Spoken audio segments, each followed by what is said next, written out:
കാവതി എന്നൊരു കുഞ്ഞിക്കാക്ക കുടിവെള്ളമതിനായി തേടുമ്പോൾ കിട്ടിയിലൊരു തുള്ളിയും എവിടെയും കിട്ടിയില്ലതും ഈ മരുഭൂവിൽ ആകെ വിഷമിച്ചിരിപ്പതു നേരം കണ്ടൊരു കുടമതിലിത്തിരി വെള്ളം കാവതി പറന്നിരുന്നതിൻ മുകളിൽ തേടി കൂടി ദാഹമകറ്റാൻ.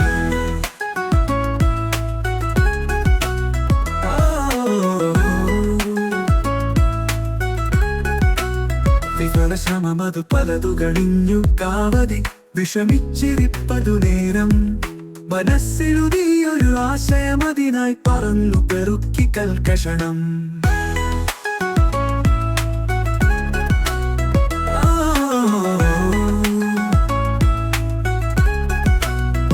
അവയോരോന്നും കുടമതിലിട്ട് കാവതി പലവൊരെ ശ്രമിച്ചതിനൊടുവിൽ പതിയ ജലനിരപ്പുയർന്നതു മുകളിൽ ദാഹമകറ്റി കാവതിയും.